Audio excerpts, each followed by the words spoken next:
Good evening, everyone, and welcome to the Invictus Racing League, the Performance League. I am one of two commentators for tonight, Malc, and with me, as always, is Tim. How you doing, mate? You all right? I'm doing good, Malc. How are you doing? Are you excited? I am excited because this is one of the many classic tracks here. And the best of it all is we're at the Monaco Grand Prix here. We have so many historical tracks when you watch it from the real life F1 as well, and unbelievable stuff as well.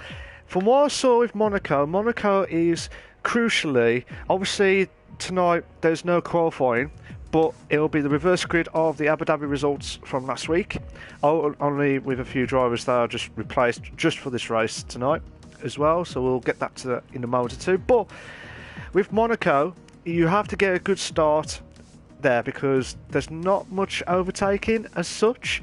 The only time you probably get to the overtake is if when you're going down the DRS straight. That's the only opportunity you'll probably get, unless you risk it for a biscuit of the tunnel section as well. But we'll go through that in a minute. But what's your thoughts of Monaco, mate?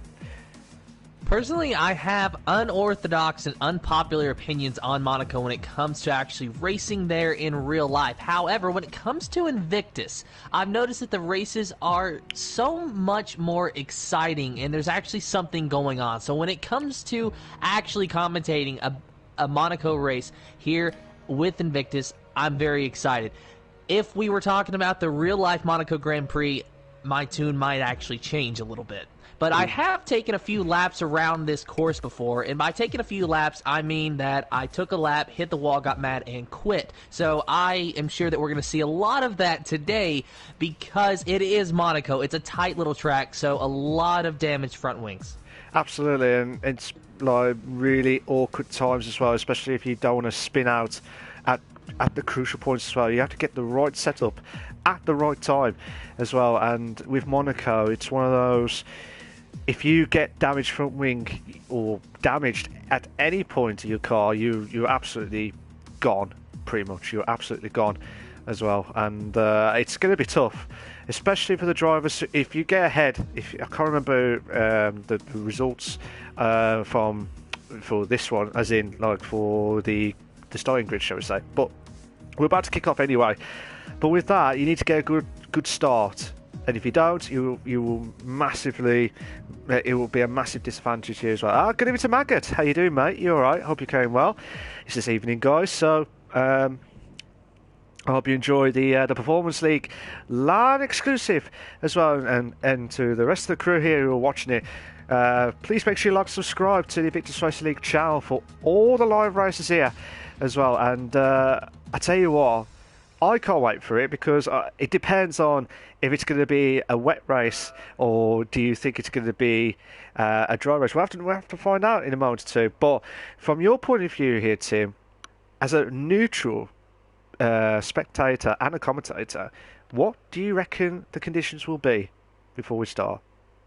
I think we're going to see a dry race here today, Malc, and it's mainly just because watching F4 yesterday, and congratulations to yourself on the win, by the way, I just really think we're going to see dry racing. We saw it yesterday in F4, but the racing was still there. It was still a product that was exciting. So we'll actually find out here in just a moment what the conditions will be as we're about to arrive at the F1 paddock. And it is a dry race, it looks like, or at least dry for now.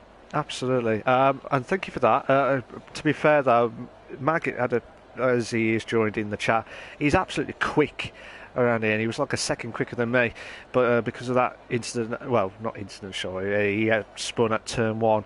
Had he not done that spun at turn 1, I think he would have pulled away from me, because I did not catch him up. I would not have catched him up at all, but it was just pure luck, to be fair, again. I just wish, we'll try, and he'll bounce. I know Maggot will bounce back. He always does anyway, so don't worry about that anyway. But yeah, it's one of those tracks where looks like, as you said, it's a dry race. But you can do the 2-stop, or you could do the 1-stop. You can do soft hards, which it has happened in the dry conditions, or you could do soft, medium, or possibly soft, medium, soft, depending on how your tyres is good with the medium tyre stint as well. So it's, if you start off in the softs, if you pit around lap 8, between lap 8 and 10, that's where you're going to do the 2-stop. If you pit after lap 10, which I'm guessing these guys will get through anyway because of the fresh tyre wear to start off with, they'll probably go for the 1-stop. But it's tough, isn't it? Because you just don't know what to decide here. Would you have gone for the 1-stop or 2-stop here tonight, Tim? I honestly would go for the 1-stop if I think that it's going to go green all the way without a safety car or a virtual safety car. However, the trick is knowing exactly what lap that you need to pit on. And as you said, we've seen it before where a driver can make the 1-stop work. I actually think that it was last season that Samu Pepito, if I'm not mistaken, actually went around 30 laps on the hard tires. I'm sorry that I can't remember who it was, but the 1-stop really does kind of seem to be my preferred strategy around here. But I have seen 2-stops work, as you said, as well. So it's really just a gamble no matter what you do, because either one can go incredibly right or incredibly wrong. Absolutely, and it's just, it all a matter of time when these guys could just decide what they're going to do with 39 laps of the famous Monaco Grand Prix. It's one of those tracks where it doesn't, it doesn't remove any of like a tyre wear as such, as badly or anything like that at all. But it all depends on how these guys can go for it as well. And either way will be immense stuff as well. And it'll be good to see how these guys can push on here as well and come up to the best part of the sector. We're just watching on the stream here. Matty in first here, and then you've got the Hailstone second, Cliffy in third, Rymac in fourth, Nigel in fifth, Nigel and Vienna, who's in 17th, the only ones who've gambled on the hard tyres here as well. Maggot's saying, yeah, 1-stop is possible. I've done 33 laps on hards yesterday and tyres felt good. That's what I mean. When Maggot tried to catch up on F4 League last night, I was trying to push on because I had that damaged front wing. And as I said here, these part of the track here, if you hit the wall at any point in time here, you will lose out massively. And I will keep saying it again, but this track needs about, it feels like 200% concentration. I know I'm over the top of that prediction there, but it is true though, isn't it, Tim? It really is. And not only the concentration, but you have to figure out a way to get that car to rotate, especially in the final couple of corners and the hairpin. The hairpin is so crucial. We have seen, basically just roadblocks there simply because it's easy to get spun around. Absolutely. But I tell you what, Tim, as always, we're about to start on the starting grid here. It's all yours, sorry. And the drivers finding their appropriate grid positions for this reverse grid race. They're just waiting. They are anxious. They are watching the lights. You hear those engines revving. You hear those itchy pedal feet. 1, 2, 3, 4, 5 red lights in the air. No red lights. We are green for the Invictus Racing League Performance League with a couple of jump starts. So YWMA Matty is the one that's going to be the official leader after those drivers serve their penalties. There's a little bit of a cluster in the back as they go through turn 1, but it looks like everyone's getting through just fine. YWMA Matty is still your leader. Absolutely, and Rymac did have the drive-through penalty. The jump start there as well, and we got about a 5-second penalty here for some of the drivers here as well. Looks like. Is it me or is it safety car? That's what I'm trying to figure out. I think it is the safety car, Malc. It is the safety car because something happened at the back of the grid there. It must have been at turn 1. I couldn't catch it there. I don't know if you saw it from that point of view there, but that was. It looked like there was massive carnage there at turn 1 there. Yeah, I saw something in the background, but I actually thought that, I thought that there was a little bit of contact, but that everyone was able to get through. Apparently, I was wrong on that. So we do have a safety car condition. I can see on the map that it looks like it's stopped, down there in Sector 1, just a little bit past turn 1. So the field will have to bunch up behind the safety car. Of course, Rymac and I believe someone else is going to have to serve a drive-through penalty, but that has to be served under green flag conditions. So it'll be a couple laps before we see him take that. Absolutely. And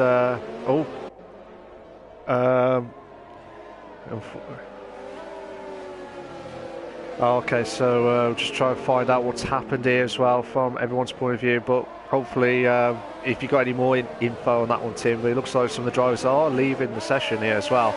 And looks yes, like we are going to another session.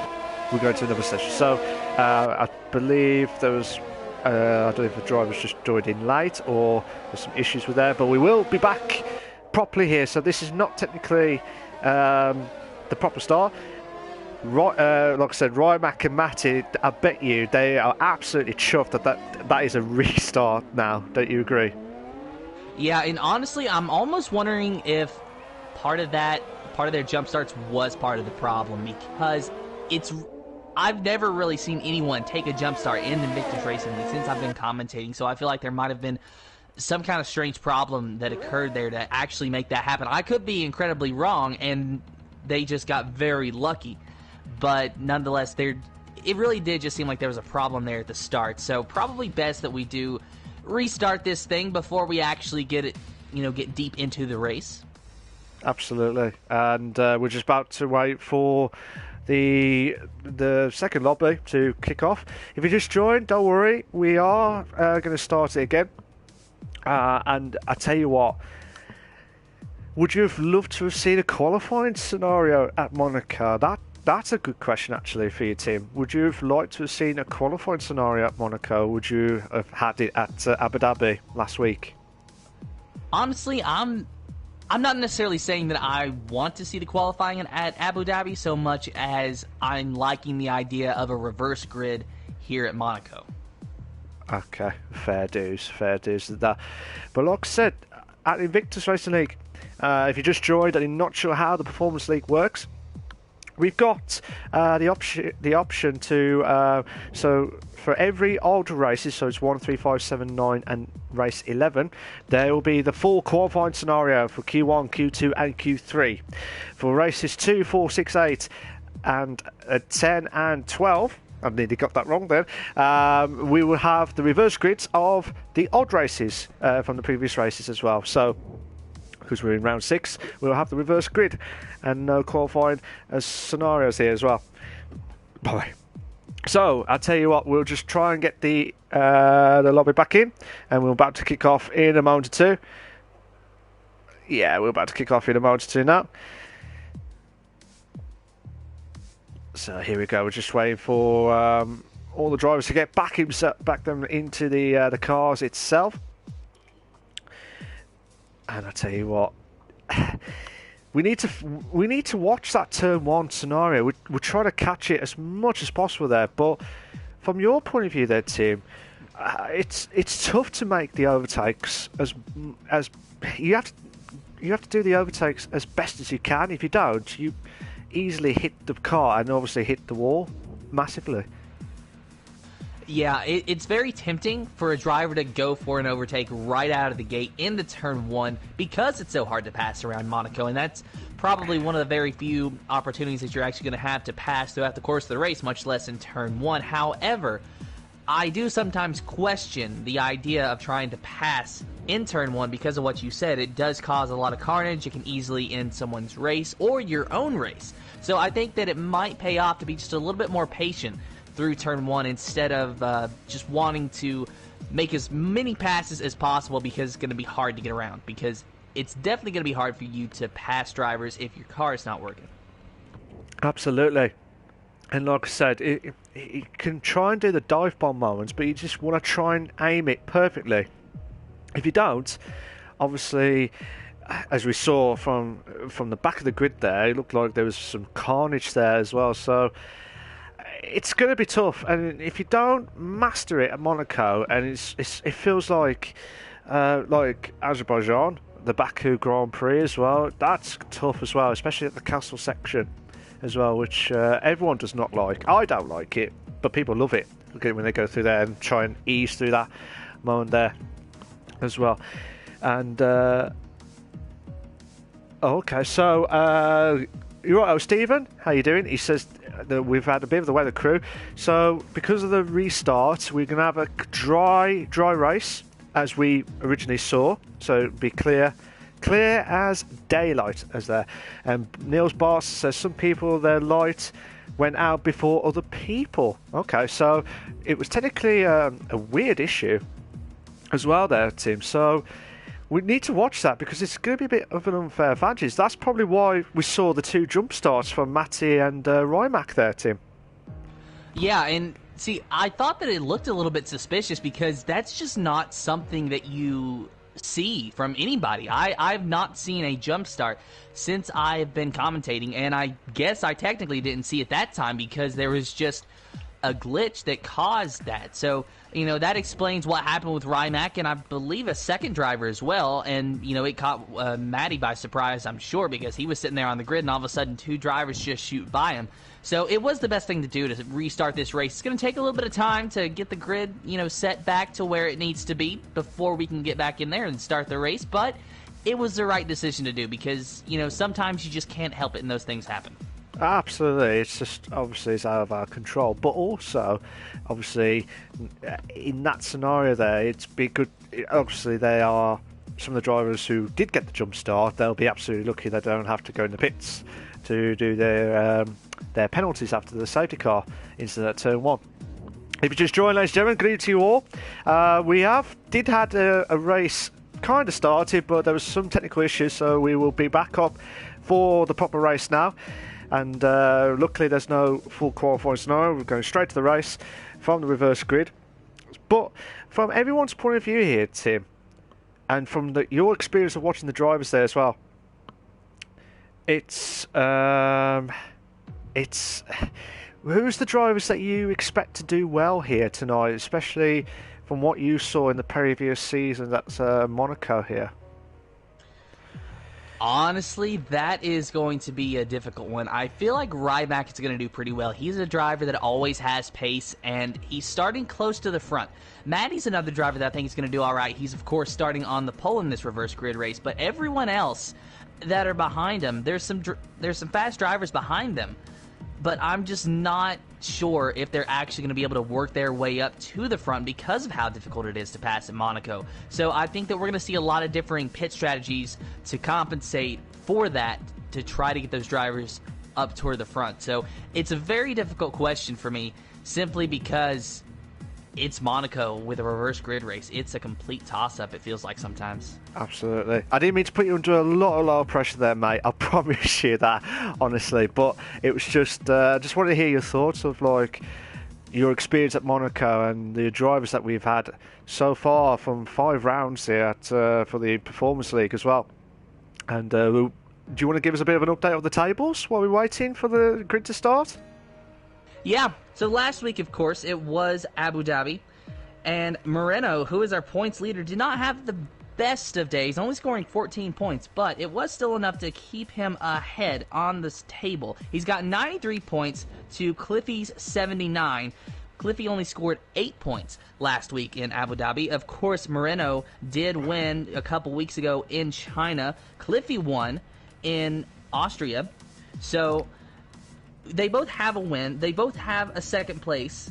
And then when it comes to other finishes, they don't have any other podium scores on the season yet.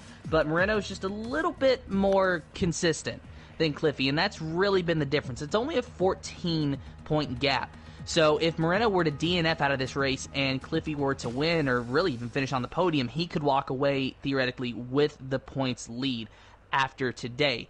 If Moreno actually stays on track and does not DNF and finishes the race, then it might be a little bit more difficult for him to hold that points lead because, of course, as you know, in the Performance League, as long as you finish, you get points. So the best thing for Moreno to do today is finish and get points. Absolutely.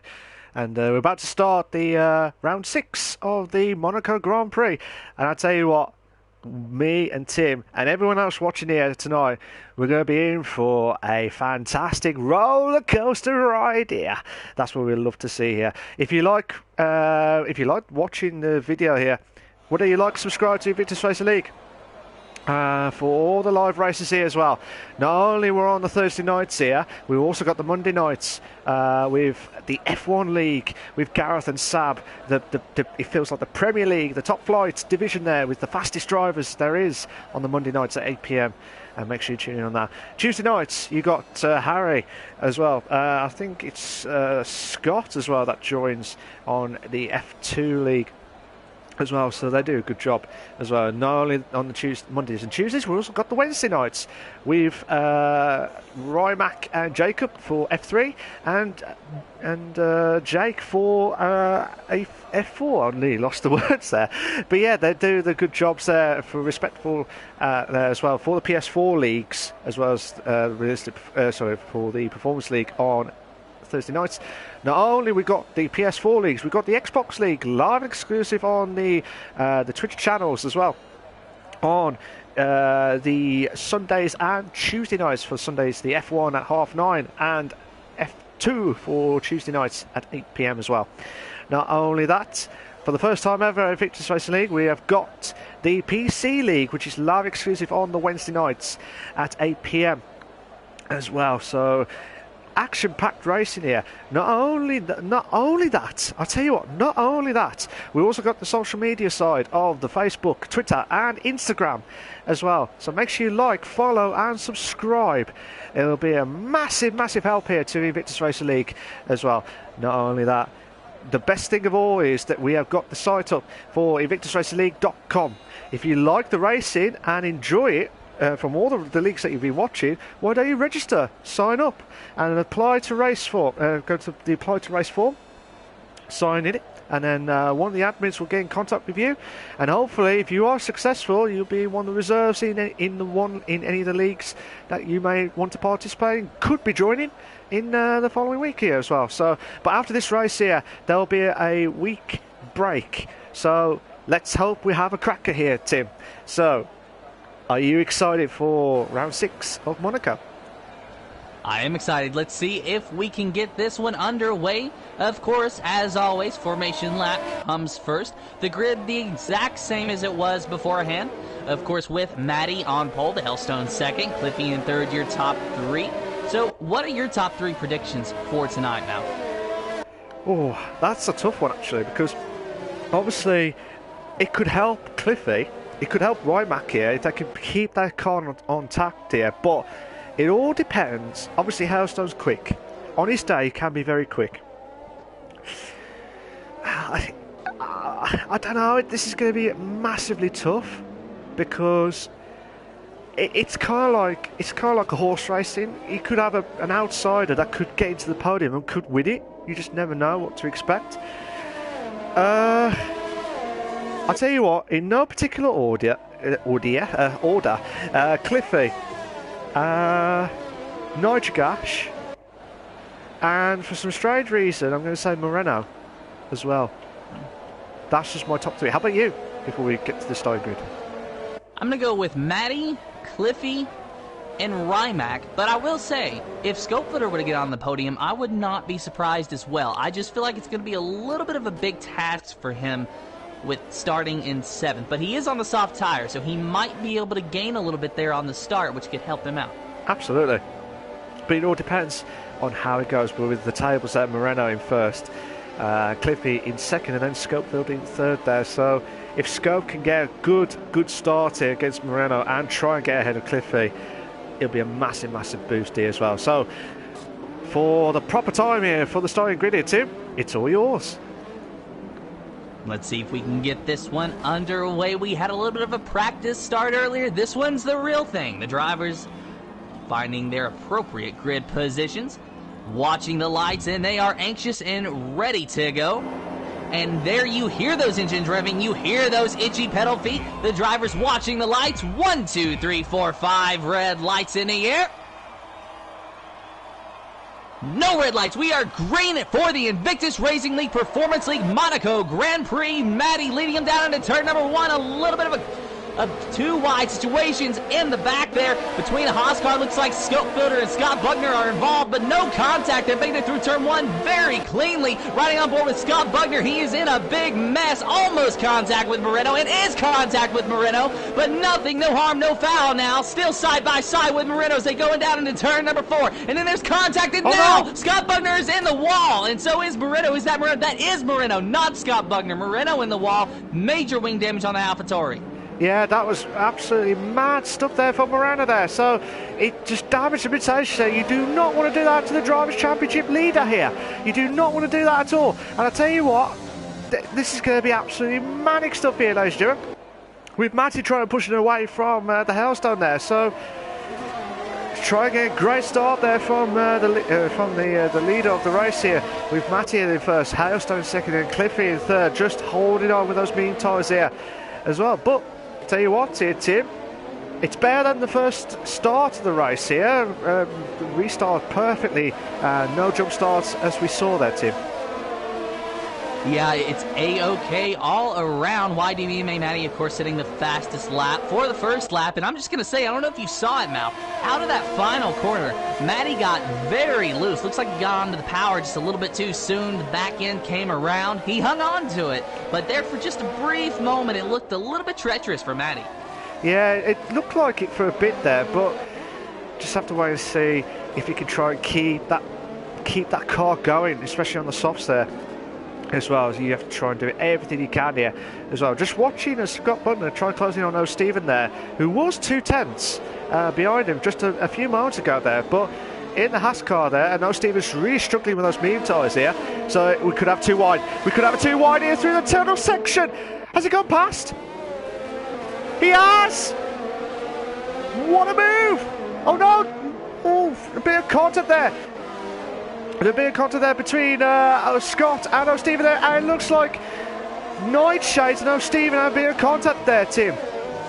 Yeah, it was Nightshades. It looked like he kind of came over on O'Stephen and put him in the wall. I'm not sure if O'Stephen came over on him first or not. There was contact basically from the exit of the tunnel all the way until O'Stephen hit the wall. So I'm not sure what exactly went down there. Might have just been Monaco racing, O'Stephen pulling into the pits to get a front wing change.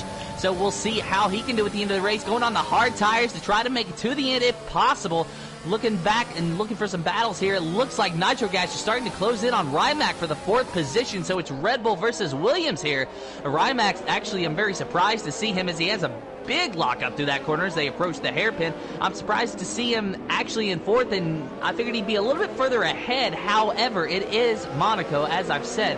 Riding on board with Rimac, though, it does look like he is starting to close on Cliffy a little bit, but Cliffy is going to have DRS on the Hellstone when they come back around the front straightaway, so that is not going to be good for Rimac at all. And, of course, we got Scopefielder in 6th place, just creeping on these guys, hunting them, stalking them, trying to find a way to make his move, but just biding his time there in 6th, just behind Nitro Gas. Yeah, I was just, while you was watching that battle there, I was just trying to see if Cliffy can try and get ahead of, like I said, try and get close in on Hailstone there, but still, absolutely unbelievable start here. I'm going to have to go back at Cliffy here to see if he can try and make the move here. With the Hailstone already had DRS as well from Matty there, so Cliffy, you missed out on that opportunity there. He's got a great exit there, turn 1 there, going up the hill. No! Oh my God! Did you see that, Tim? I did, however, Cliffy got a 3-second time penalty for multiple warnings through turn number 1, so he does have a time penalty now, but that wasn't stopping him from making a crazy pass on the Hellstone for 2nd, but it worked for him, and it looks like he's fast, so that time penalty might not be all that bad if he can get around Matty. It just depends on his pace here as well. Obviously, the mediums is slowly going to try and build up, try and get the temperature right up there. Volcano's Prime has retired from the session. He has retired in the pits. So something must happen there. I don't know if he could carry on or what, but unfortunately, he is out of the race here tonight at the Invictus Racing League, the Performance League. Live exclusive for you guys here as well. Unbelievable stuff there. Look at Cliffy now, trying to get to Matty here. Cliffy needs to get a good result here, and it looked like from the start that he had with the reverse grid scenario here, I think this will be a great opportunity for him to get a podium here tonight, Tim. Yeah, it really could be. Of course, just about anyone could luck into a podium. And, you know, with him just running really close, he's in a good position so far. However, I do want to turn my attention just for a moment to the battle between Scott Bugner and Nightshades. I've kind of been monitoring that with the leaderboard on the left-hand side of the screen there. And it looks like Nightshades is really starting to close in on Scott Bugner. Of course, Nightshades being the car-allocated teammate of Moreno, who we saw hit a wall just earlier on in this race. And it was Scott Bugner and Scopelitter who was kind of in that mix. Surprised to see that they didn't get any wing damage, but obviously they are A-OK. But Nightshades on the soft tires, Scott Bugner and Scope on soft tires as well. So the strategy is the same here, but I just think that AlphaTauri is a little bit quicker. He's just trying to get close to Scott right now. Scott's going to probably have DRS on Scope once they get down the front straightaway, but if Nightshades can stay close, he'll have DRS as well. So I think that this is shaping up to be a pretty good battle here in a few laps. Absolutely. I'm just watching it from Nightshade's point of view here as well, and you might rightly be here, Tim, because... Oh, he hit the wall a little bit there. Yeah, he hit the wall. I don't know if he had any front wing damage. We'll have a look in a moment here, but Nightgash will be a sit to duck here against Scope here. And you have to be careful here. We'll have to watch it from Scope Builder's point of view. We'll try and make the move here. Cliffy has made the move on Matty there for first place there in lap 6 of 39 here. But I tell you what, Nightgash just holding on with that medium tyres here, trying to push on there with that Red Bull car. And I tell you what, dear Tim, it's been a good start to the race here tonight. Yeah, it has, and mostly clean. A little bit of issues, but mostly a clean start. You know, with the exception of what happened to Moreno, you know, no virtual safety cars or full-blown safety cars. So this is probably about the start that the drivers could have asked for, because the last thing they want to do is have a front wing incident and have to pull into the pits and get it changed, because you're just going to lose so much time. And, of course, we saw that with O'Steven and with Moreno, who are both running 14th and 15th now. They might be able to make it almost all the way, but with 39 laps, I really don't think the hard's going to last quite that long. The hard's, like I said, Maggot, and I think it was Nitro who went on to pits on lap 9 or 10, I think it was, or maybe Maggot had to pit really early because he had that spin in F4 last night. But they did go through like 33 laps, Maggot did, 33 laps of the hard tyres, and it can go all the way to the end of the race. But you have to manage it perfectly and try not to get into too much battles, which we're watching now of Scope, and try and close in on Nightgash here for 5th place. And going through the casino section here as well. This is the part I absolutely love here as well, and see how he can try and push on his Scope. And through the hotel section there. Sorry, Tim. Now, meanwhile, it was just Nightshades who did pit. He took the medium tires, so looks like he might be doing a two-stop strategy here today. He's back in 13th position. We'll see how that works out for him. Wow, the Williams of Ryback getting very loose just out of that corner there before entering the tunnel section. Hung on to it, but there for a minute it looked really bad. Looked like he was going toward the wall. But Scopebuilder still trying to work on Nitro Gas here as they come out of the tunnel section and into this really tight chicane, and just look at the black marks on the racing surface, just with how many lockups that these drivers have had already. Yeah, they're trying to, obviously this is one of those tracks you have to brake really heavily here to try and get that good speed out of the corner, but also doing it perfectly there. It looks like Nightgash nearly hit the wall there, as we just saw there, but he's trying to push on there. It looks like, oh my god, we might have a 5-car battle here for 2nd place. It's here. I'm not sure what's happened to Matty. I don't know. Since he, oh my days, here we go, Hailstone's trying to make the move here, up the hill part here. Oh my god, oh, will he try to make the move? Oh, he thought about it, but still, a 3-car battle here for 2nd place here, Tim. Yeah, the Hellstone trying desperately to get close to Matty, but just cannot find a place to pass. Matty on soft tires, the Hellstone on mediums. This is about the time when the mediums are really going to start to kick in after about 7 laps or so. The soft tires, though, they're probably starting to show their age on Matty's car, especially considering that he probably tried to drive pretty hard to get away from Cliffy. Of course, since Cliffy got by him, Matty's just dropped like a rock. 5 seconds separating Matty and Cliffy. However, it's only 0.4 of a second separating separating the Hellstone and Matty, and through that chicane, the Hellstone was locked onto the back of that McLaren, still not able to find a way to make the move. The Hellstone almost hitting the wall there. That allowed Matty a little bit of breathing room, but the Hellstone quickly closes that gap. Around the final two corners now, about to go down the DRS straight. We'll see if the Hellstone can do anything on Matty. I think he might be able to. The question is, will he actually be able to complete a pass? Matty getting a better exit out of that corner. Going down the DRS straight now. The Hellstone will have the DRS with it wide open, chasing Matty, but not able to do anything with it as they go into Sandoval. Boy. Absolutely, sorry about that. absolutely manic stuff here on from second place onwards, downwards here, shall we say, for Hailstone. Nightshade's got the fastest up the race with a 1:13.619 as well. But from everyone's point of view here, we could have, like I said, a 5-car battle here for second place. But not only that, there, Tim, from 7th, 8th, 9th, 10th, again, from 7th to 11th place, we've got another probably 5-car battle here as well. Niels Barca has got a 3-second time penalty on multiple warrants here now. So we're on lap 939 of the Invictus Racing League, the Performance League, live exclusive for you guys on the YouTube channel here as well. And I tell you what, this is going to be building up to an absolute cracker at the Monaco Grand Prix here, Tim. Yeah, it really is, and it's already a cracker up here at the top three, or at least second and third rather, because the Hellstone's still trying to get by Matty, really closing the gaps in the corners, but Matty getting much better exits. I guess the soft tires still have a little bit of life. Matty staying out on track, but down into turn one, once again, the Hellstone a little bit closer this time, but still not close enough to make a move.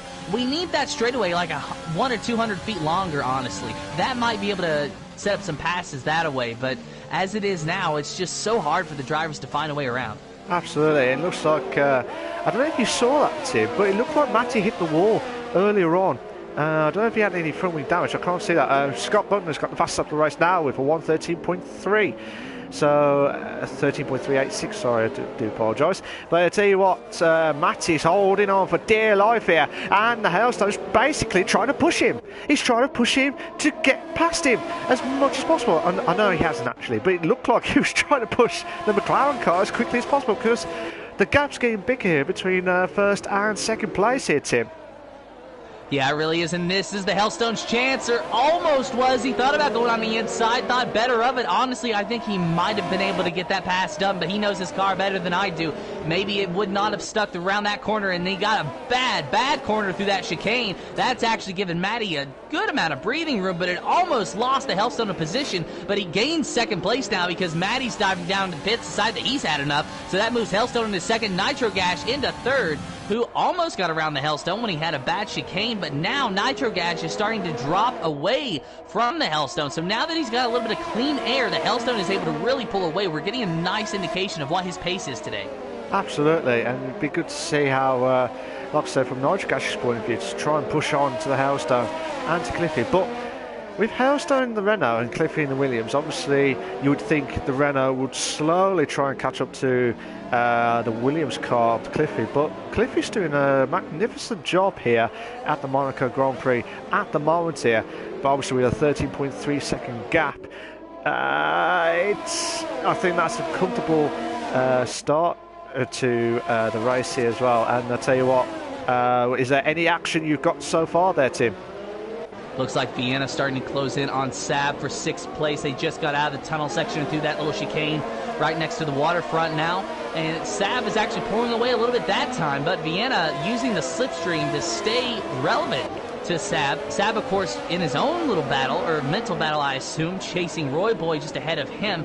Sab driving it really deep in the penultimate corner there. The final corner now as they go down the DRS straight. Let's see if Vienna can do anything with Sab. He got a better exit than the Mercedes, but is he going to be able to get around? Is he close enough? He's going to try going into turn number one. They're side-by-side in contact, and Sab in the wall, but Vienna does make the pass and goes up into the 6th position, but the Ferrari of Cryptox just went by Sab as well, so Sab has got some front wing damage, I do believe, that is hindering that Mercedes now.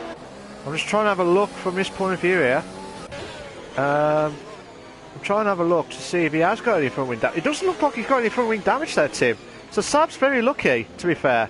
Yeah, he has. He hasn't got any front wing damage there. So wow. I stand corrected there, Sab. I could have swore saw an end plate fly off, but it is certainly there.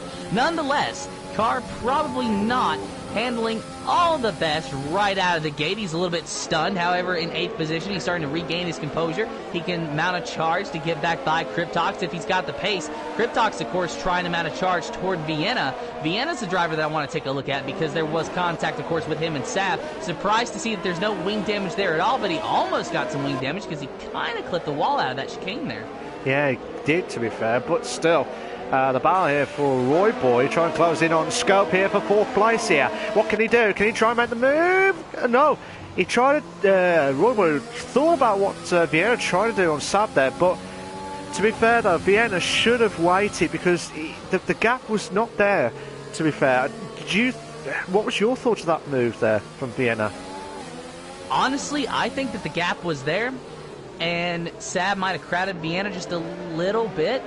But by the time he realized that he was crowding him too much, there was already contact. So I just think it was an honest racing deal. The gap was there, Vienna went for it, and then there was contact. But everyone got out mostly A-OK. Sab lost a couple positions, but no wing damage there, no wing damage on Vienna's. It could have been a lot worse. And had it been a lot worse, my tune might change a little bit. Yeah, absolutely. Nightshade's got too wide there.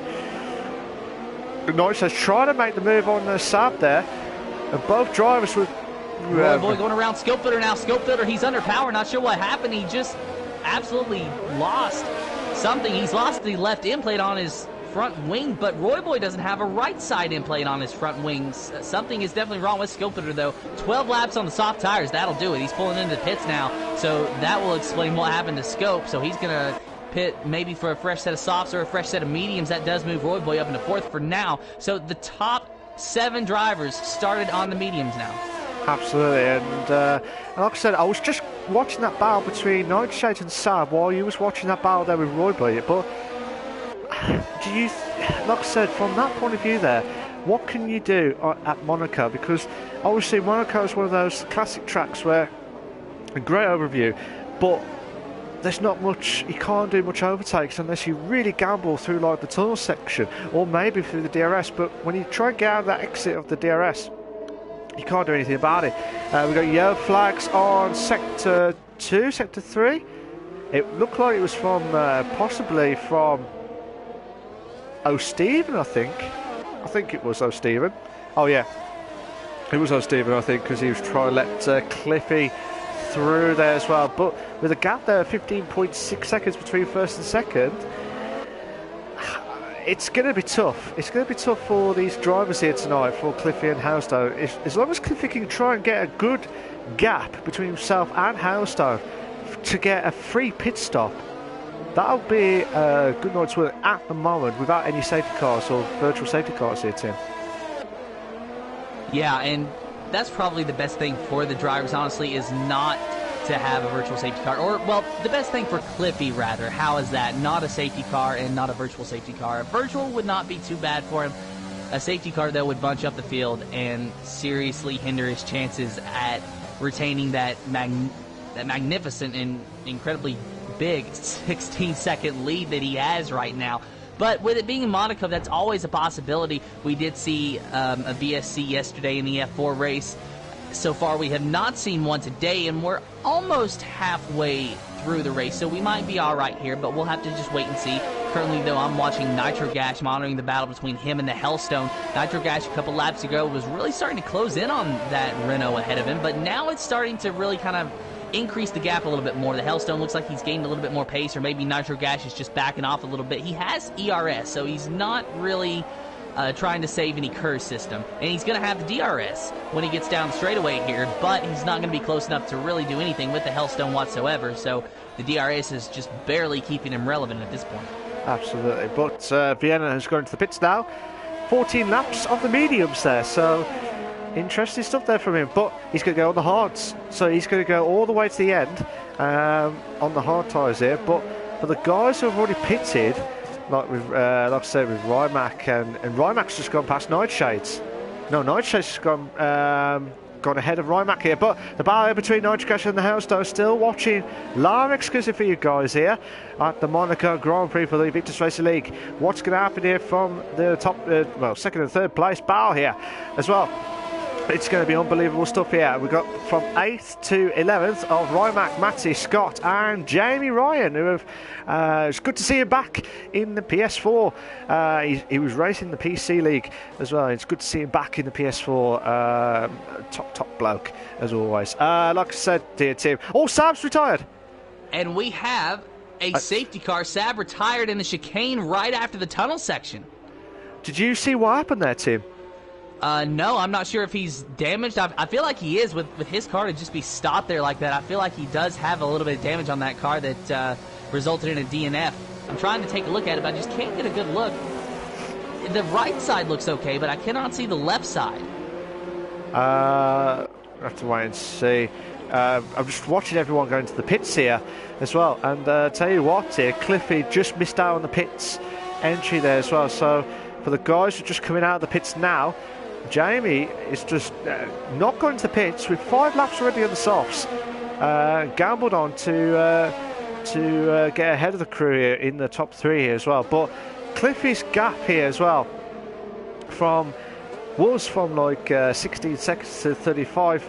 Now that's completely gone now to be right down to 0 here, because he'll be absolutely livid with that, Tim.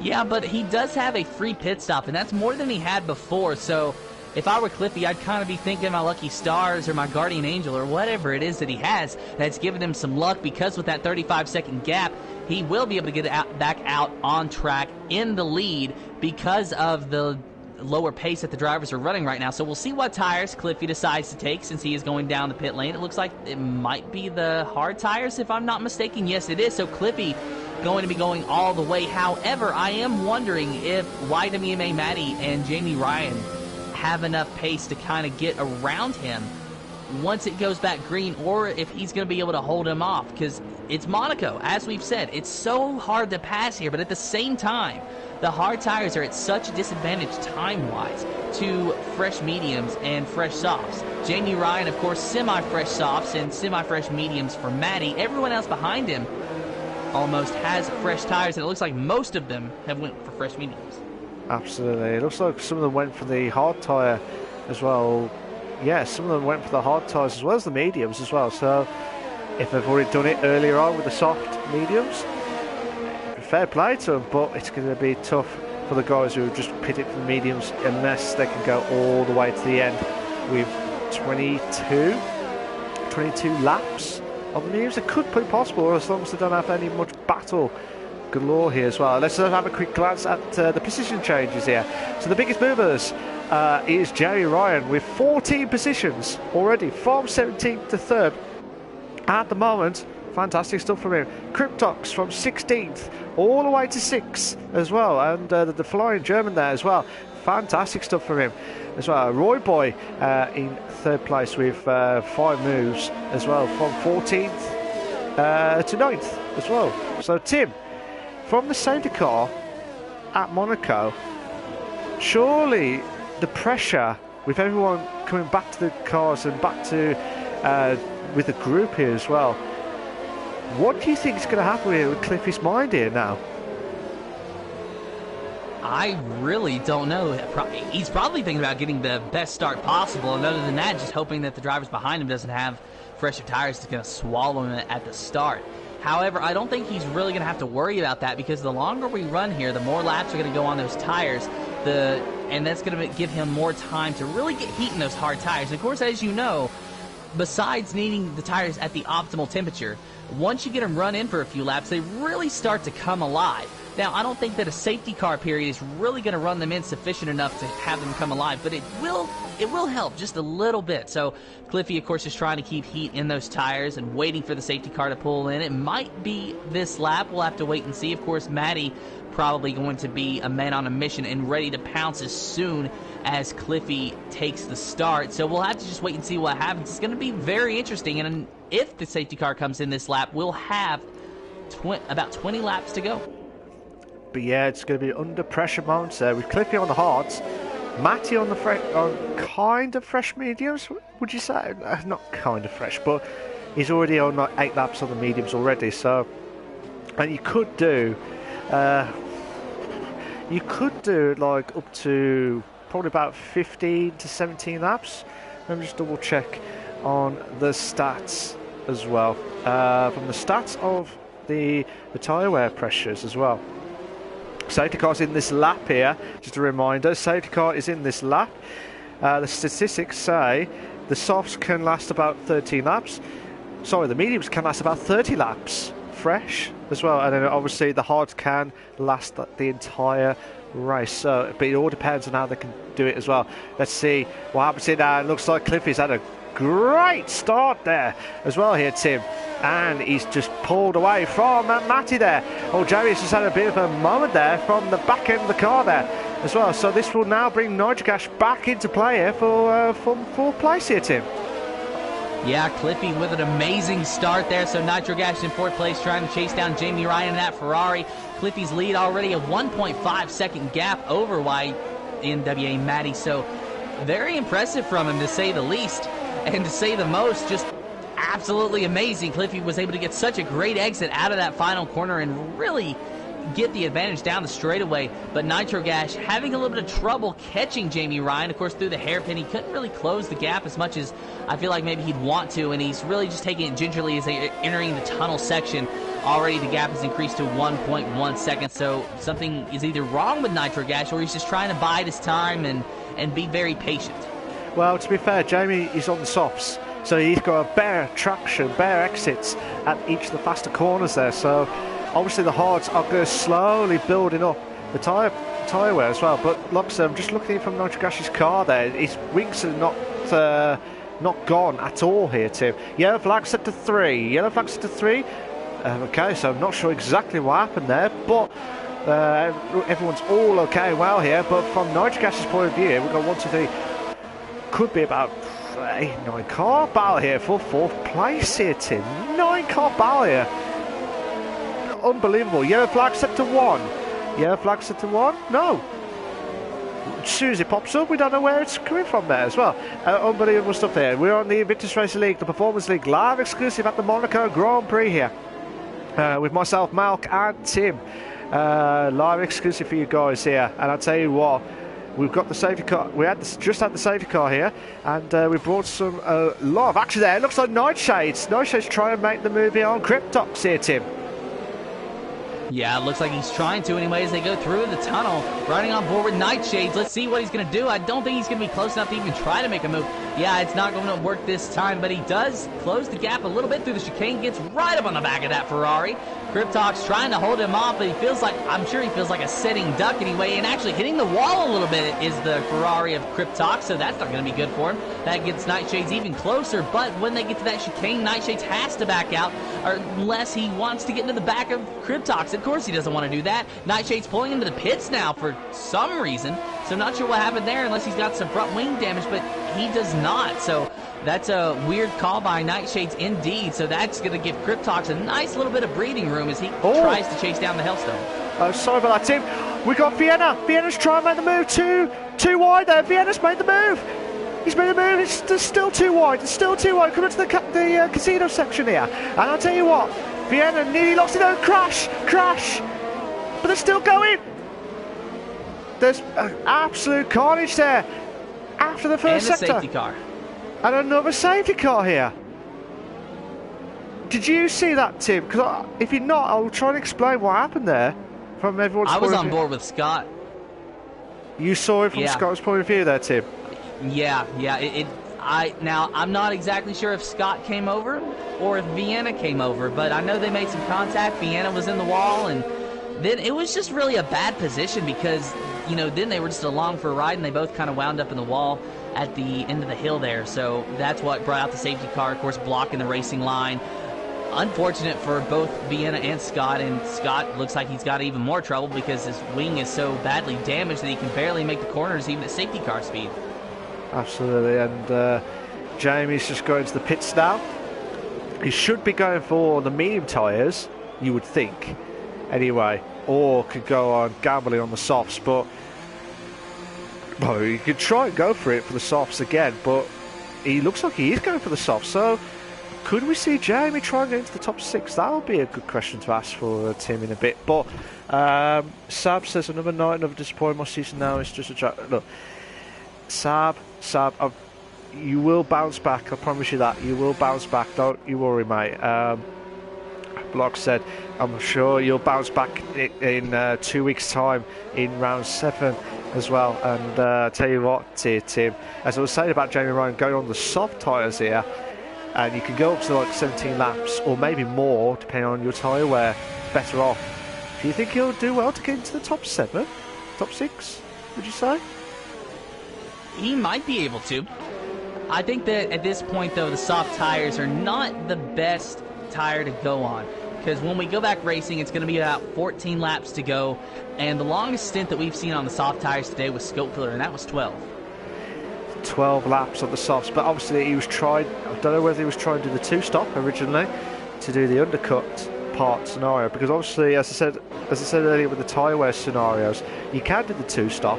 Obviously, if you did not have any wing damage or any other issues with anyone else on track here, or any part of the wing is gone, part of it there as well, and they're doing really well here to try and keep some of the drivers are trying to keep their cars on track there, and some drivers are getting penalties galore here, and you do not want to do that during this Monaco Grand Prix, because I tell you what, it could cost you massively here. And I do feel sorry for Cliffy, because he had a great start after the safety car restart, and now he's going to have to do it all again here, Tim. Yeah, and normally I would feel bad for Cliffy, but after seeing the kind of start that he got the last time around, I honestly think he's going to be okay, because Matty's tires are a little bit older, Nitro Gash, his tires are older. Cliffy actually has the newest set of tires in the field, with the exception of Jamie Ryan, Vienna, and Scott Bugner, who just recently pitted. So Cliffy is actually in a pretty good position. He's just going to have to get a good start like he did last time, and if the thing goes green the whole time after that, I think he's going to have a win. It could be, but it just depends on how he could try and push on here from Matty point of view here as well. Like I said, if you like what you see so far, guys, please make sure you like, subscribe to the Invictus Racing League channel for all the live races here as well, and make sure you like and subscribe to the Twitch channel. I couldn't say the words. Twitch channel, Invictus Racing Leagues as well. So safety car is in this lap here too, so I'll let you do the honours.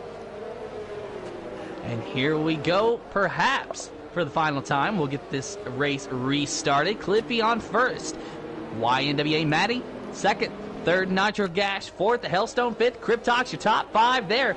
Your points leader Moreno all the way back in 9th. Cliffy, if he wins this race, might be able to walk away with points lead. Just depends on where Moreno finishes, or if he does at all. Cliffy getting a good start right there on that safety car, and 1.1 seconds already ahead of YNWA Matty. That was the best thing that Cliffy could do, but you gotta remember, he's got a 3-second time penalty from earlier in the race, very early in the race, so he still has to get out above 3-second gap above Matty. So we're gonna have to monitor that for these last 14 laps of the race, but it looks like back a little bit further in the pack in 5th place, Cryptox is starting to close in on the Hellstone for 4th.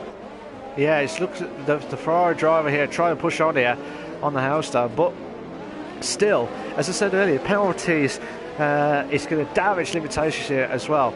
And looks like Cliffy is doing what he's trying to do again, build that gap and get that extra momentous stuff here to try and keep that first place here. Because overall, since we started here, he's been doing everything he can here. He's doing a brilliant job here as well. But what we love about it as a commentator's point of view and a neutral's point of view here is the cars are all bunched up, and we could see more overtakes than ever before here, and that's what we would love to see at the Invictus Racing League as well.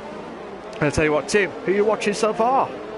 on board with Jamie Ryan, trying to see how those soft tires are doing, but he's hit the wall twice now. No wing damage, thankfully, for him, but it has slowed him down. He was getting close to Niels Barca, but after hitting the wall in the penultimate corner, just not quite able to do anything with it. And I'm honestly surprised because that's exactly where Jamie Ryan restarted in, on those fresh softs. I figured that he would have at least went by a car or two by now. Niels Barca just ahead of him, though, trying to work on our points leader right now of Moreno. Niels just really biding his time and being patient, and of course Moreno is starting to come up on the back of a battle between Rimac and Roy Boy, so it's really just starting a big train of cars that does it start with Cryptox or does it start with the Hellstone? I think that this train actually does start with Cryptox, and then it's just Roy Boy, Scope Filter, Rimac, Moreno, Niels Barca, and Jamie Ryan all the way back to 11th place, more or less. Of course, Niels Barca looks like that he has dropped back a little bit away from Moreno, so Jamie Ryan starting to get a little closer to the Alfa Romeo, but not quite able to do anything with it that time as they come out of the tunnel section. Absolutely. I'll tell you what, Tim, live points as we speak, it looks like Moreno, if it stays like this and Cliffy stays like this for those two drivers, Cliffy will be about a point, unless he's got the fastest lap, he'll be a point behind Moreno, unless I'm mistaken there. I think he might be a point behind if it stays like this. And with Scope, like I said, 21 points behind Moreno, it's going to be really tough here, but he will gain some points there on Moreno, but he'll try and close in on the gap there of the two drivers here, who looks like it's the Cliffy vs Moreno battle for the Drivers' Championship at the moment, as well as Scope. But at this moment in time here, Tim, oh my God, we've got about a pile up there at the I think that's the hotel section there as well. It was Jamie Ryan actually got into the back of Niels Barca. Niels Barca got into the back of Moreno, I do believe. Just a big cluster there. It looked like a few cars got slowed up, and the ones behind him just couldn't stop in time. I don't think there's wing damage on Jamie Ryan's car, but I could be mistaken, but I'm not seeing anything. He might be A-OK. But while we're speaking of Jamie Ryan, you mentioned the fastest lap. He does have it, a 112.5 because of those soft tires. So Cliffy with a 114.3 is his best lap. I don't think he's going to be getting the fastest lap here today. So if Jamie Ryan can get into the top 10, he will be able to get that extra point. So let's see what he can do here, because he can get close to the Alfa Romeo, but he just cannot get by him. He can't get by him because they're all on the DRS. There's quite a few cars ahead of him. Everyone is just like the DRS train here, Tim. And it's just absolutely manic stuff here. We're going up the hill part here. Coming up to the casino section here now. Barca's trying to make the move here on Moreno here, but looks like if Barca, James just tried to wait and bide his time and nearly lost the back end of that car there. But it looks like Rymac's trying to get on that situation there. It looks like everyone's just stopping at the hotel section because they're all trying to get past there, trying to get through there as quickly as possible there, Tim. Yeah, now the train is actually caught up to the back of the Hellstone. So the Hellstone looks like he's starting to struggle a little bit. Cryptox starting to gain in on him, but still it's just a huge train of cars behind him. So pretty much from 4th all the way back to about 11th. It's just running nose to tail, nose to tail, nose to tail with all of these cars, and no one actually able to make a pass because what you said, it's basically a train of DRS when they get to the front straightaway. And Niels Barca, a 3-second time penalty for multiple warnings that might actually be good for Jamie Ryan, assuming that he doesn't have any time penalties himself, and good for Moreno as well, because Moreno's trying to hold off that Alfa Romeo still, and done a good job, got a good exit out of that final corner. Absolutely. Let's see how Niels Barca can try and make the move here, but I thought, as just rightly said, I thought Jamie was going to try and push on and challenge these, but obviously he's trying to be waiting and patiently try and make the move here as well. Roy Boy's going to try and make the move here on Scope in a moment or two, but at the moment here, everyone's going to go for it here, and is Jamie making the move? Too wide. He tried it. He hit the wall though. He hit the wall, but will Jamie try and go around the outside? Does he make the move? Does he make the move? He has! Just! What a move! What a move there from Jamie Ryan there at the hotel section there. He needed that move just now with 11 laps to go here, Tim. And that was a move around the outside in a hairpin. And look at this now. Niels Barca trying to go around the outside. And Jamie Ryan, they're side by side once more. Niels Barca going to move up into 10th position. Jamie Ryan spins. Jamie Ryan spins and he's in the wall and he's retired. He does have a wheel off. The left front wheel is off and we have another safety car. Yeah, it looks like there was a bit of collision there from Vienna's car there, from that corner there. 3 cars through the chicane part there after the tunnel section. Does not work out well there, and I tell you what, that will have to be checked after for to be reviewed. But obviously from that point of view, Jamie was going back through, and it was battling out with Barca, who thought he'd just make the move, but with Vienna trying to get past Jamie there. But I think it was a slight mistake there from Vienna's point of view there, Tim. It's really hard to tell. There was contact coming out of that corner between Jamie Ryan and Niels Barca, and I'm not sure if there was contact between Jamie and Vienna or not. It was just a big cluster. It's really hard to tell. So, I agree that it might have to be looked at by the stewards later on. But from what I can tell, it looked like there was just a lot of contact and things happened so fast. It's really hard to say if anyone was at fault. Yeah, if I do get it wrong, I do apologise. But the way it looked so fast, so quick, and from that situation there, it looks like there was a bit of contact there between Vienna and Jamie, which unfortunately Jamie's out of the race here now with Sab and with Volcano's Prime here with the other DNFs in this race here. 3 safety cars. You just joined us, ladies and gentlemen. This is the 3rd safety car here tonight at the Invictus Racing League, the Performance League, live exclusive here as well. And I tell you what here, Tim, we told you we're waiting for a classic here, but we did not expect unbelievable stuff here at the Monaco Grand Prix here, Tim.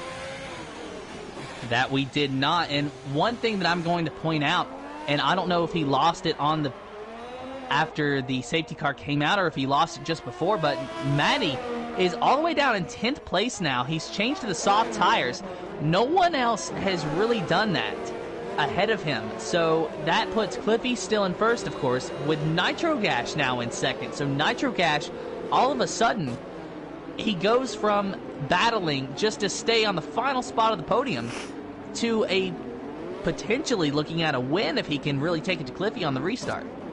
It could. Obviously, the pace of the Red Bull cars against the Williams driver of Cliffy. But again, Cliffy, who's had 2 great restarts of the race here as well. And I tell you what, if Nitro can try and match Cliffy's start here, that'll be immense stuff here. And it might be safety car could come in on this lap.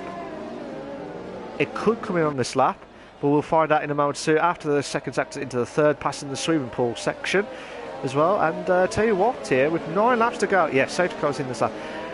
I tell you what, with 9 laps to go, it's anything to play for here as well. And let's see what happens here. Cliff is trying to slow down here and to try and build the gap here, waiting for, hopefully Nitro Gas will not join in by it, but he'll try and do it at the last corner there as well. Try and push on here. Now he's going to try and go for it here. It looks like he's had a great start there.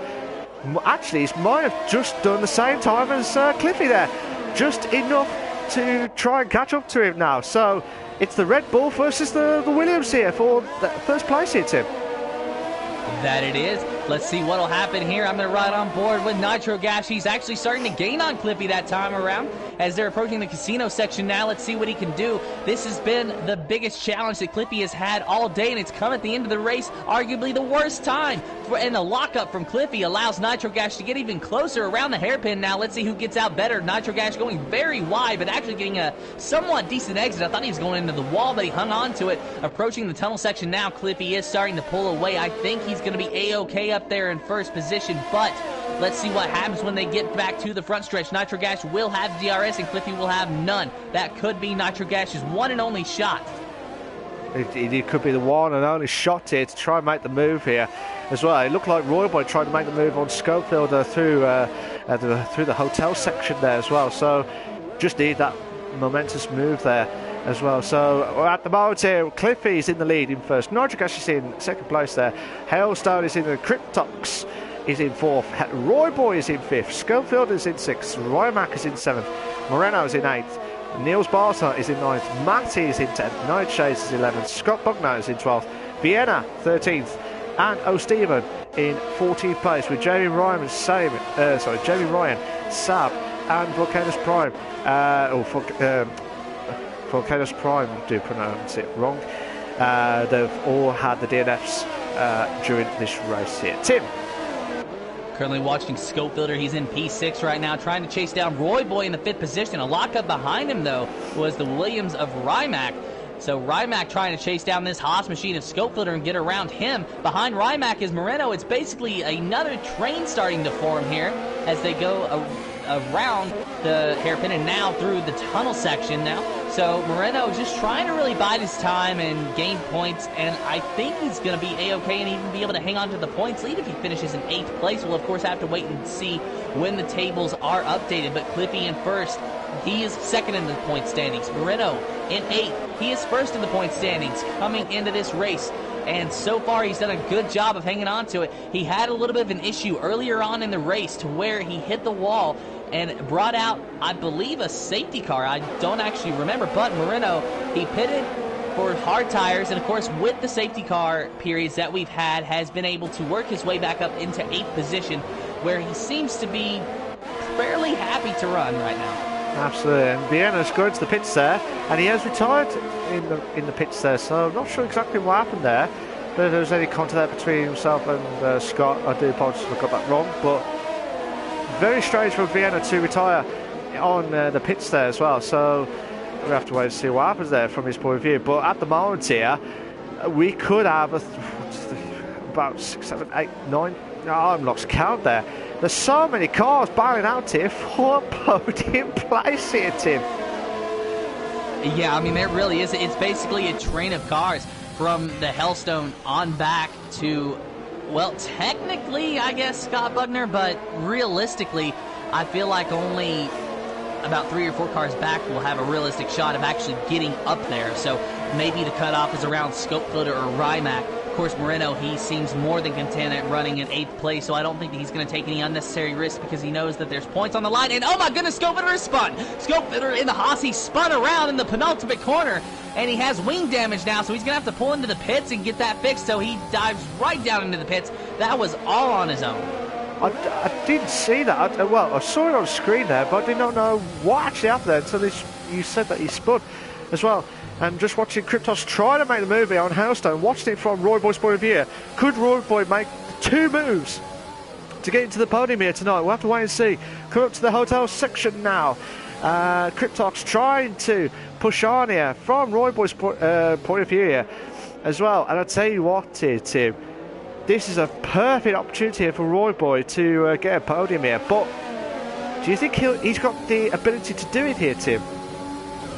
I think he does, but the question is, does he have enough time? It's lap 35 of 39 as he goes underneath the Ferrari of Kryptox, and he makes the move. That was so clean. Move Roy Boy up into the 4th position. If he can do that on the Hellstone, then he'll definitely have a podium here today.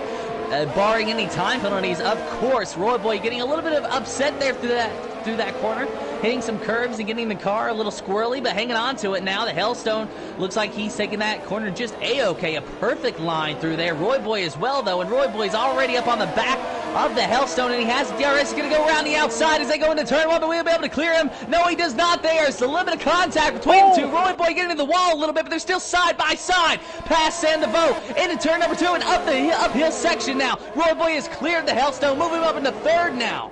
What a move! What a move from Roy Boy. As I said, he must have heard me say, could he get a podium here? And he could, as long as he got out of the back. Oh, there's been wing damage at the back of the grid there. I'm not sure exactly. That might be the Williams of Rimac. Yes, it is. It is the wing damage of Rimac there. Is there more damage there on the Ferrari? It doesn't look like there is, but Rimac will lose out the straight line speed there as well. So chance of a podium here or a top 4 finish could be outside of the mark here now for Rimac here, Tim.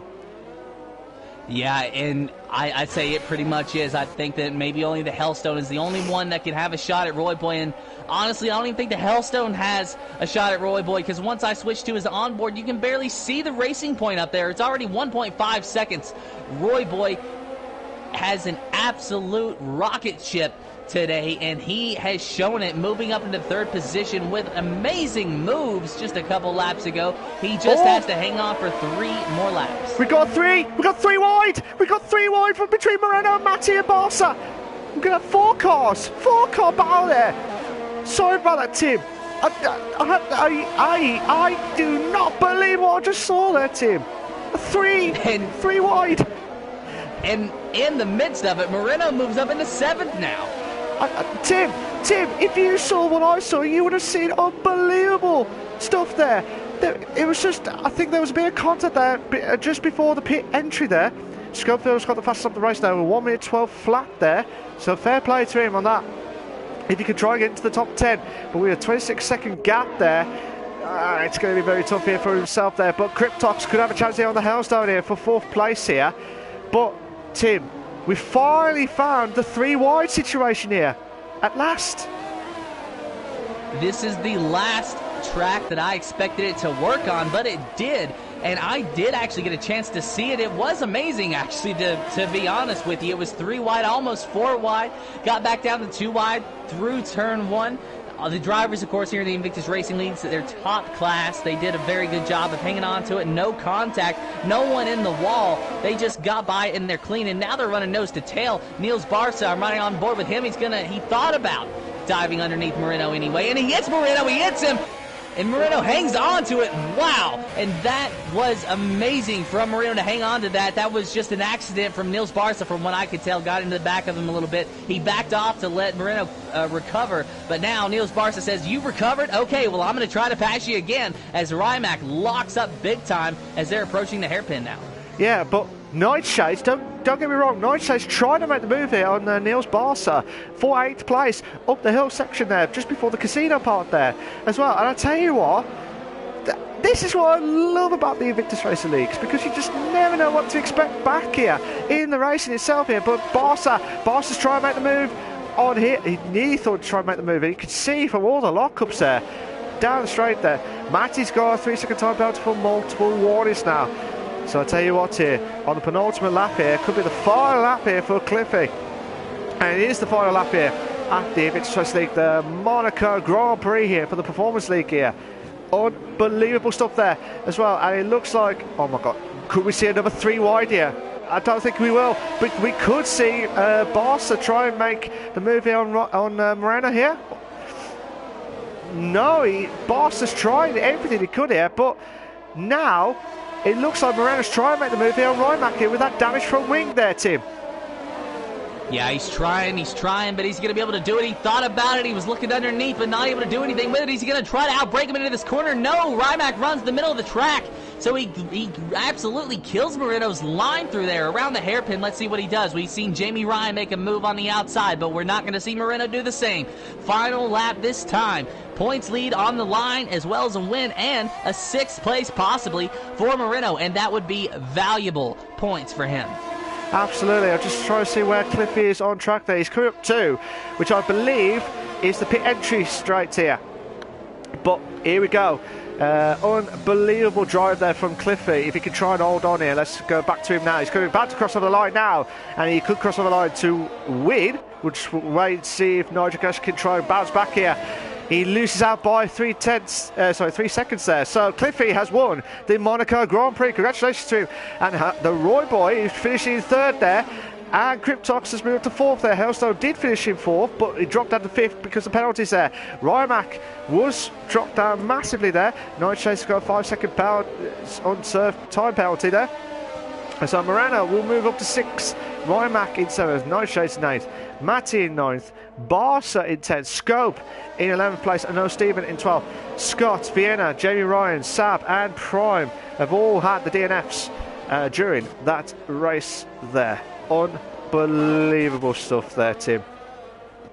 Unbelievable indeed. Congratulations to Cliffy, his 2nd win of the season. Nitro Gas with a solid podium, and Roy Boy with some amazing passes to complete that final spot on the podium. Of course, Cryptox had a good day as well, and the Hellstone there in 5th.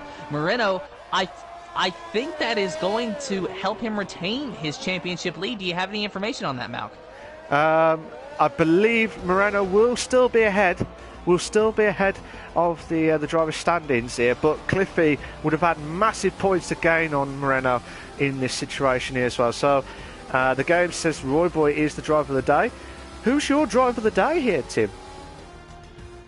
I'm going to have to give it to Moreno, honestly, because he did have that issue early on in the race where he got into the wall, but he just gritted his teeth, he bared with it, he pitted for hard tires and a front wing change, and he was able to rebound back to a 6th place position and retain the points lead if my calculations and your calculations are correct.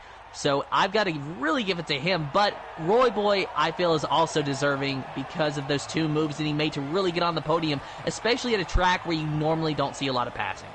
Absolutely. But O. Stevens says, I never want to see Monaco on the Invictus Racing League calendar again. So he's unfortunately for O. Stevens, who just got lapped. Hopefully he'll bounce back in 2 weeks' time for round 7 as well. So here are your race classification for the Monaco Grand Prix for the Invictus Racing League, the Performance League. Cliffy, well done to him. He deserved that in 1st place. Nodgash in 2nd.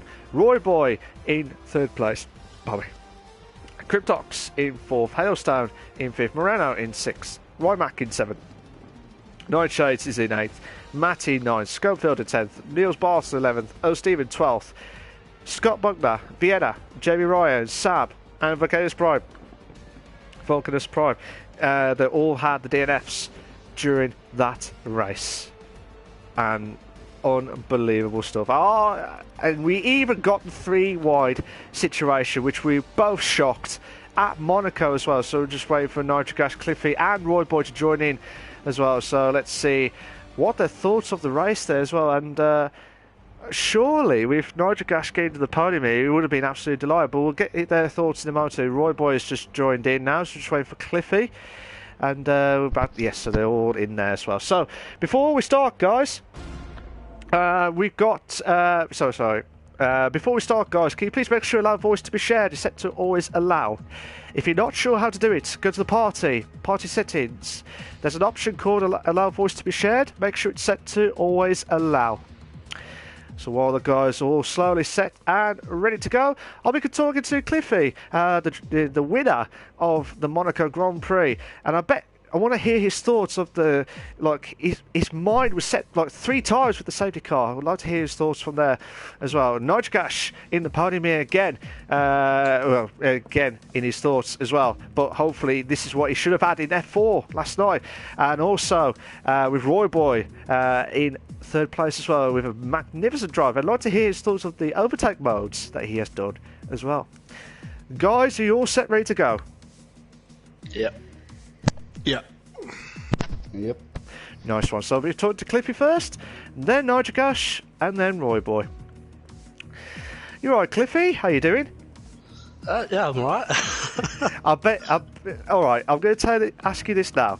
After 3 safety cars, you had to get a good start because of your penalty. What was your mind about that? Your heart must have been pounding massively. Well, after the first 2 safety car restarts were quite easy. I managed to get the gap very quickly, but after the 3rd one, Natural Gas, I did check to see if he had a penalty and he didn't, so I had to sort of try and push, and the last 3 laps I was pushing until I got over the 3-second barrier, and then I sort of let off a little bit and just tried to keep him 3 seconds behind. Absolutely. From the start there, obviously the proper start of the race itself, you was trying to chase Matty for 1st place. Did you feel like it was difficult to make overtake moves in Monaco from that point of view? You tried to get the overtake as quickly as possible, and you had that opportunity then, didn't you? Well, I mean, everyone knows Monaco is a pretty hard track to overtake. So, luckily, the guys in this league actually, they use their brain. So when I think I was side by side with Hailstone, and he said it in the chat after he let me go.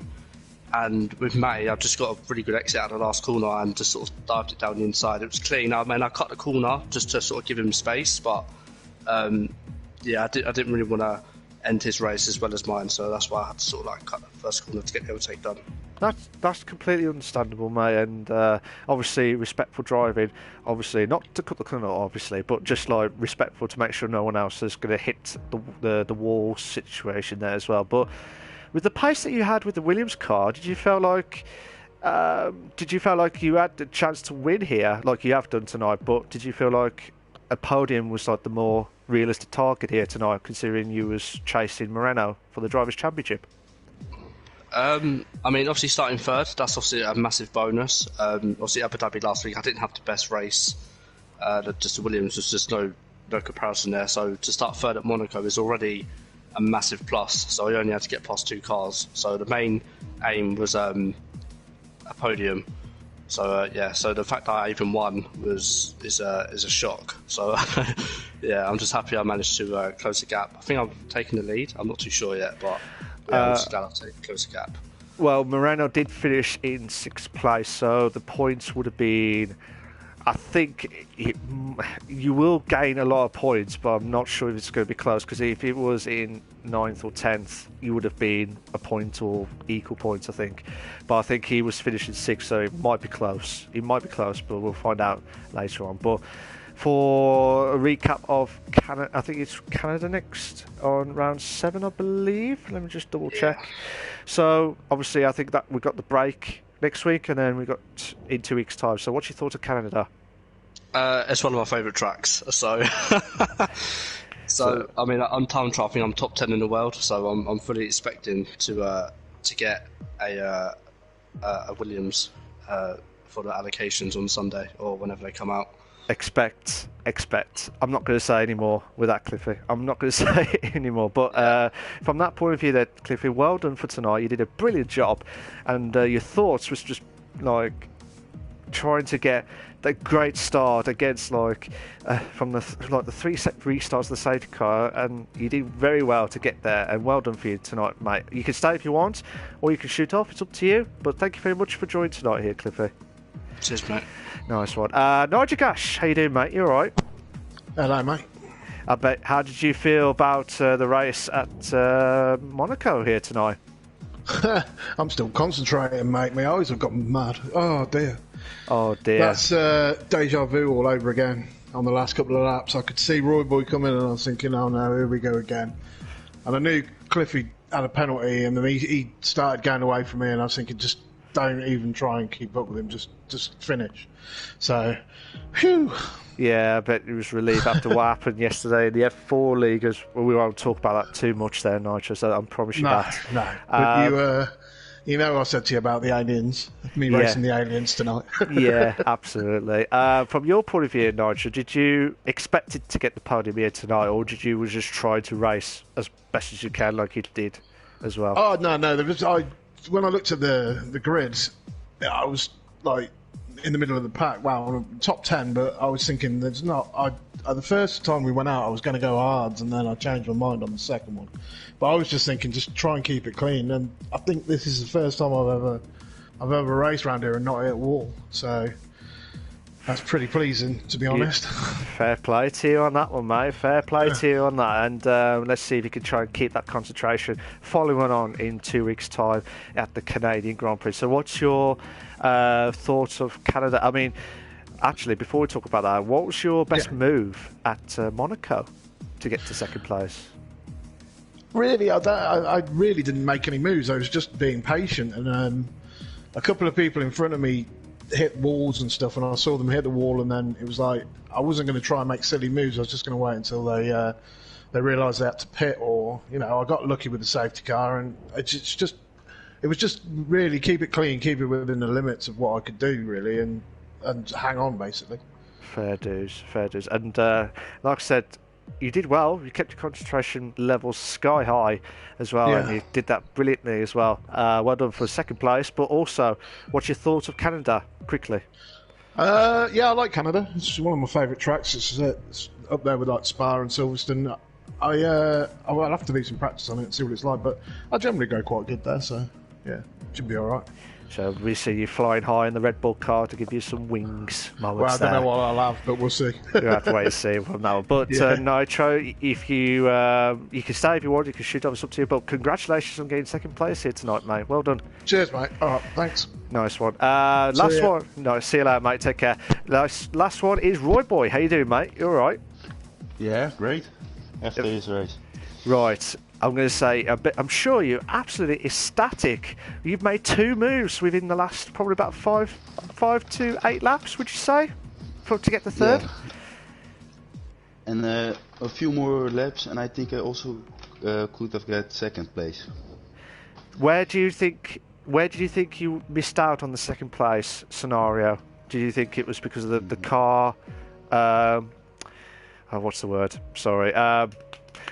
The traffic pretty much ahead of you at the time. Yeah, and at the start in the first lap I got front wing damage on my left side. So my first stint I drove with a broken wing until my stop under the safety car, and then I lost 3 positions in my pit stop because of the front wing that needed to change.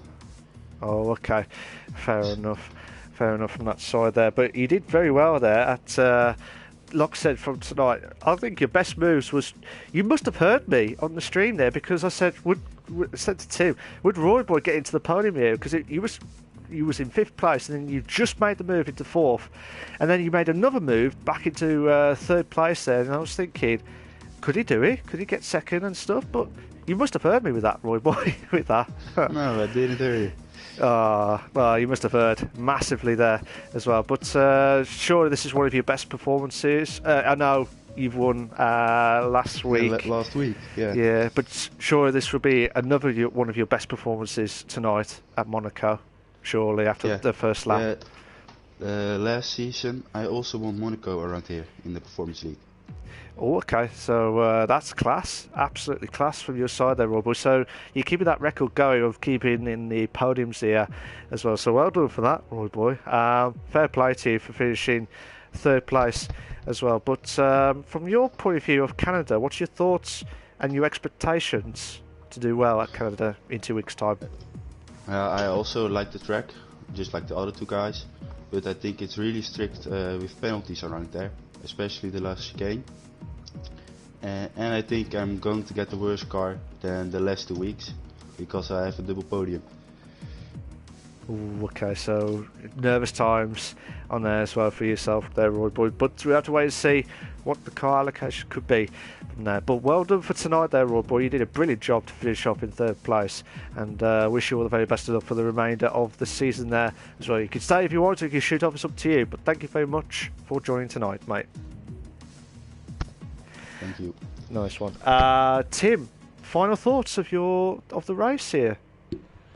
Well, final thoughts first of all. Congratulations to Cliffy on your 2nd win of the season. Congratulations to all of our podium finishers. I think it was a good race. We saw a lot of differing strategy from the start, and then the safety car periods really threw a spanner into the works, which really made the drivers kind of question their own strategy and change things up a little bit. So it made for an exciting race. Roy Boy, of course, making some amazing moves to get onto the podium, so congratulations to him as well, and to Nitro Gash, a good finish there. Thank you to all the drivers for racing with us, and really, I just loved the race today, Malc. What did you think about it?